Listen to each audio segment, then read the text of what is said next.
Selamat siang teman-teman semuanya. Di siang hari ini saya akan menyampaikan sebuah materi lagi ya. Rekaman kedua ya di hari ini.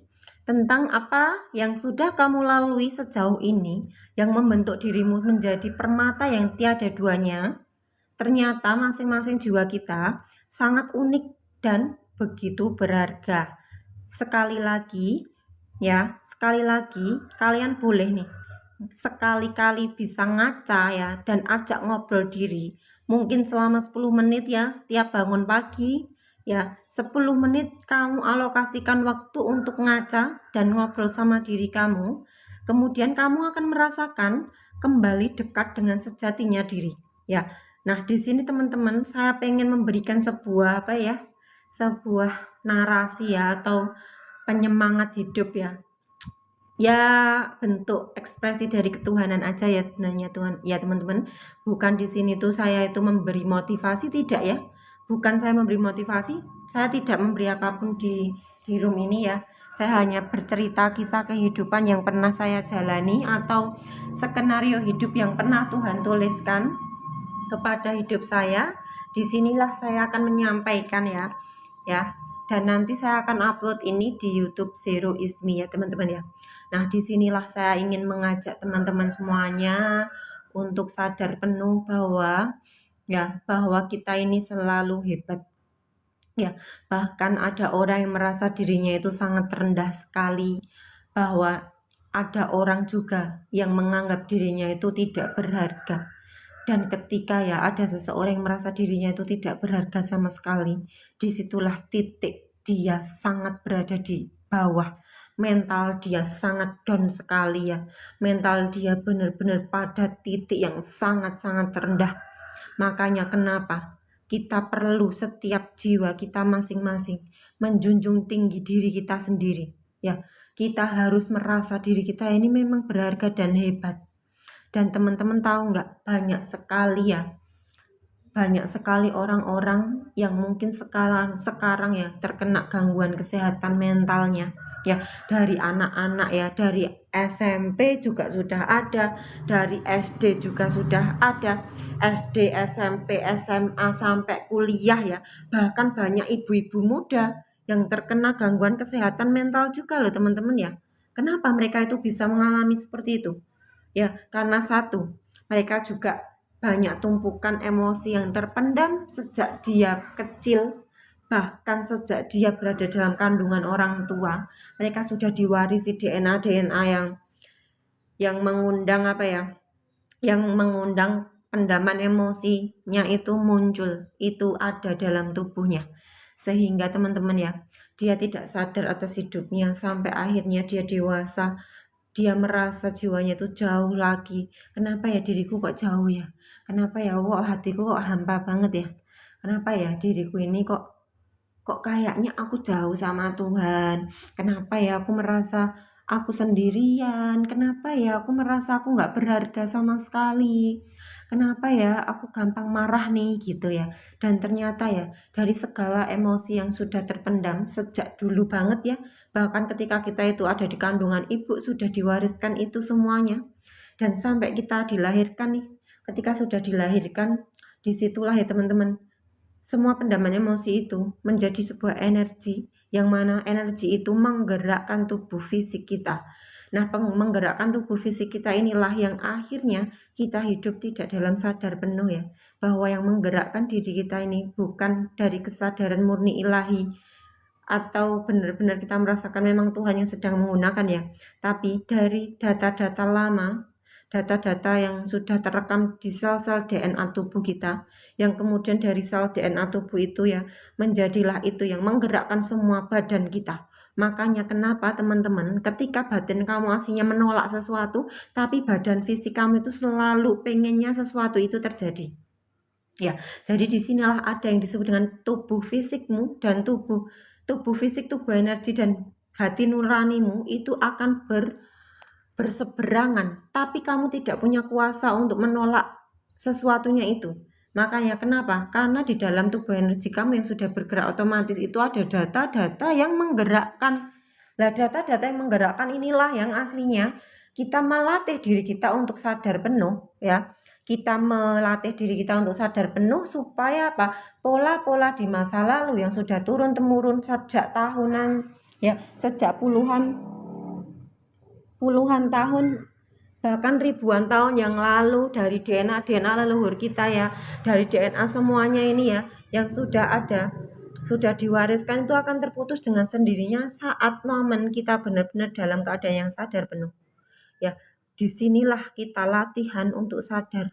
Bagaimana caranya kita latihan untuk sadar? Latihannya adalah dengan benar-benar kita tidak merespon tidak bereaksi atas apa yang sudah bergejolak ya. Makanya untuk bisa sadari itu, untuk bisa mengenali pola lama dan memutus pola baru dengan kesadaran ya, dengan kesadaran penuh itu, maka teman-teman yang dilakukan apa sih? Yang dilakukan apa? Sebelum sampai pada titik kamu hanya mengamati tidak bereaksi, kamu harus mengenali ya toh. Kamu harus mengenali dulu lebih dalam. Mengenali siapa? Mengenali siapa diri kamu. Jadi siapa yang mengenal dirinya, maka dia akan mengenal siapa Tuhannya. Itu sudah ada sabda seperti itu. Dan ternyata lebih dalam lagi itu kalau dikupas mengenali diri, maka mengenali Tuhan. Itu kalau dikupas luar biasa dalam sekali. Ya, jadi mengenali diri itu ternyata ya lapisan kita itu banyak sekali loh. Ya, kalau kita sadar ya, kita benar-benar mengamati diri itu ya. Ada komponen pikiran yang muncul dengan banyak drama-dramanya. Ya toh, ada kekhawatiran, drama-drama pikiranmu yang muncul tuh dari sebuah datamu. Nah, kemudian dari data menggerakkan ada drama pikiran, pikiran maju dan pikiran mundur. Dari pikiran maju dan pikiran mundur menghasilkan sebuah emosi yang muncul. Nah, emosi yang muncul inilah ada di dalam tubuh kamu, yang akhirnya kamu bisa menangis, kamu bisa bersedih, kamu bisa takut, ketakutan, badan kamu, misalkan jantung kamu bisa berdebar ya, keringatmu bisa dingin, itu semua adalah apa? Hasil dari tubuh energi kamu yang bergerak, yang kamu selalu merespon itu semua dan akhirnya sampai ke tubuh fisik kamu. Dan disinilah yang disebut dengan psikosomatis. Dimana psikosomatis itu adalah gangguan emosi kamu mempengaruhi tubuh fisik kamu ya.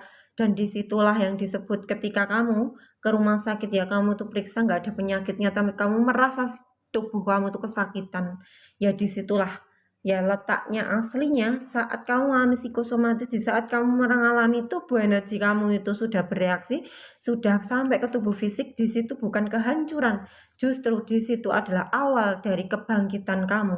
Karena orang yang sadar ya, kalaupun semua orang mungkin ya di alam ini tuh sadar semua, maka mereka akan merasakan kesakitan tubuh itu. Karena itu adalah sebuah proses di mana ya tubuh lama hancur dan dia bangkit. Dia bangkit, dia lahir. Lahir bukan dilahirkan ya, bukan dilahirkan tubuh fisiknya, tapi lahir kesadarannya. Kesadarannya siapakah dirinya, itu yang awalnya dia itu nggak sadar, sekarang sudah sadar siapakah dirinya sebenarnya. Dan disitulah yang disebut dengan kamu lahir. Ya, kamu lahir kembali, kamu mengalami kelahiran keduamu di titik momen kamu benar-benar sadar. Ya, orang sadar itu kan nggak bakalan ya dia itu tuh menipu orang misalkan ya. Nggak bakalan dia memanipulasi orang juga, nggak bakal orang sadar ya.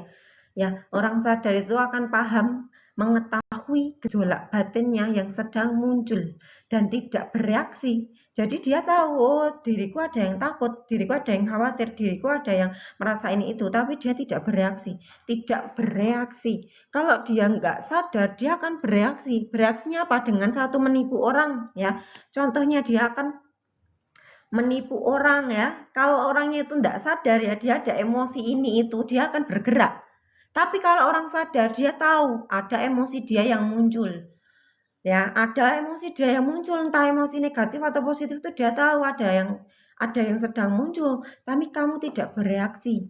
Tapi kalau kamu nggak sadar, kamu akan bereaksi. Contoh, kekurangan sesuatu, kamu harus ke A, ke B, kamu melakukan sesuatu yang negatif ya, misalkan harus nipu orang, kamu harus apa ya, melakukan hal yang intinya tidak bermoral ya, intinya kayak gitu ya. Nah, itu kamu nggak sadar. Tapi kalau kamu sadar, oh ada perasaan takut ya dalam diriku, oh ada emosi ya kayak gini ya, itu, tapi kamu tidak bereaksi atas apa yang muncul. Tapi kalau kamu bereaksi, berarti kamu pada mode yang tidak sadar. Dan orang yang tidak sadar tidak akan bisa merasakan apa yang terjadi dalam dirinya. Dia tidak akan bisa mengamati dirinya. Bahkan orang marah, orang sedih, orang bahkan ya mungkin ya ada orang yang suka menipu orang, misalkan ya. Ada orang yang suka menipu nih contohnya. Dia pun ada orang lain yang bilang gini ya, misal, kamu itu kok suka nipu sih? Dia aja yang menipu tuh nggak sadar loh kalau dia itu suka nipu gitu loh. Malah yang sadar kan misalkan orang di sekitarnya ya, dia aja nggak sadar, nah nipu, aku nggak nipu. Padahal udah jelas ya itu nipu. Tapi tidak, kenapa ya orangnya nggak sadar. Jadi nih orang nggak sadar tuh nggak tahu pergerakan batinnya gitu loh. Nah tapi orang sadar ya tahu pergerakan batinnya itu seperti apa. Gejolaknya batin ini ego nih mau muncul. Ya dia tahu. Pikiran dia yang mau berdrama juga ketika mau muncul juga tahu. Oh, pikiranku begini. Oh, ada emosi yang muncul. Itu tahu semuanya. Ya, jadi makanya diasah semuanya untuk tidak bereaksi. Tidak bereaksi. Kita tidak menghilangkan yang negatif. Kita hanya belajar untuk menjadi pengamat, ya. Kita hanya belajar untuk menjadi pengamat apa saja yang sudah muncul dalam diri. Kan gelombangnya banyak ya. Dari gelombang pikiran aja udah banyak banget loh. Itu kalau kamu sadar semua ya gelombang pikiranmu mungkin udah ada ratusan ribuan sehari. Bergejolaknya dia apa ya? Bergelombangnya pikiran. Belum nanti dari pikiran kalau kita turuti ya. Kita nggak sadar tapi kita itu nuruti lagi pikiran. Dari pikiran tuh masuk ke rasa, dari rasa emosi. Bisa sedih, takut, bisa bahagia banget, bisa ini itu. Dari rasa itu emosi muncul lagi ke badan fisik kamu. Jadi itu diturutin terus ya sampai akhirnya apa? Badan fisikmu itu terasa. Ya makanya kenapa kita ya latihan semuanya. Saya juga sama latihan untuk menjadi pengamat atas segala yang terjadi. Tidak reaktif terhadap apapun yang ada dalam diri atau di luar diri. Ya tidak reaktif terhadap apapun, tapi hanya menyaksikan segalanya yang terjadi. Tubuh fisik yang merasa sakit disadari lagi, diamati lagi, ya, tidak bereaksi.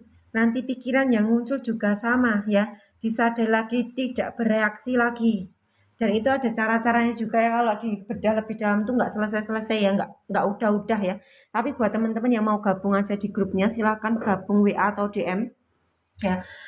Kalau teman-teman mau latihan juga setiap hari ya, ada latihannya nanti juga, ada e-book ya, ada e-booknya saya, Kembali Pulang, panduan Kembali Pulang, dan ada Abundant is Me, dan ada Zero is Me juga, e-booknya. Boleh teman-teman silahkan kalau mau order e-book yang sudah saya tuliskan di situ, langsung DM aja di TikTok Zero is Me ya teman-teman ya. Seperti itu ya teman-teman ya. Ya, kira-kira semoga gimana? Paham tidak? Paham dan bisa praktek ya. Bisa dipraktekkan ya teman-teman semuanya. Gimana Kak Yusi dan Pak Azhari dan teman-teman yang sudah gabung di sini gimana? Sudah paham apa belum? Sudah mulai sadar apa belum atas lika-liku gelombang diri palsunya yang sedang muncul gitu ya? Gimana teman-temanku semuanya? Sudah paham semua ya kira-kira ya? Dan nanti saya akan upload di YouTube ya teman-teman ya. Semoga menjadi apa ya? Menjadi kebermanfaatan juga ya. Kalau mungkin tidak bermanfaat pun juga tidak apa-apa karena di sini saya sadar penuh bahwa saya di sini sedang hadir menyaksikan Tuhan sedang berekspresi lewat diri ini ya, sedang menyampaikan live, sedang menyampaikan materi ini. Itu bukan saya yang menyampaikan, tapi saya sedang tahu bahwa Allah sedang menggunakan diri saya untuk menyampaikan materi ini ya, hanya untuk sebatas mengekspresikan wajahnya Allah saja gitu ya. Terima kasih banyak atas waktunya. Selamat siang semuanya. Salam rahayu buat kalian semua. Dan untuk semua makhluk Tuhan yang ada di alam semesta ini senantiasa bahagia, damai, sejahtera, penuh dengan keberlimpahan. Ya, jika teman-teman nanti yang ketinggalan bisa lihat di YouTube-nya dan saya akan upload di YouTube-nya. Terima kasih banyak.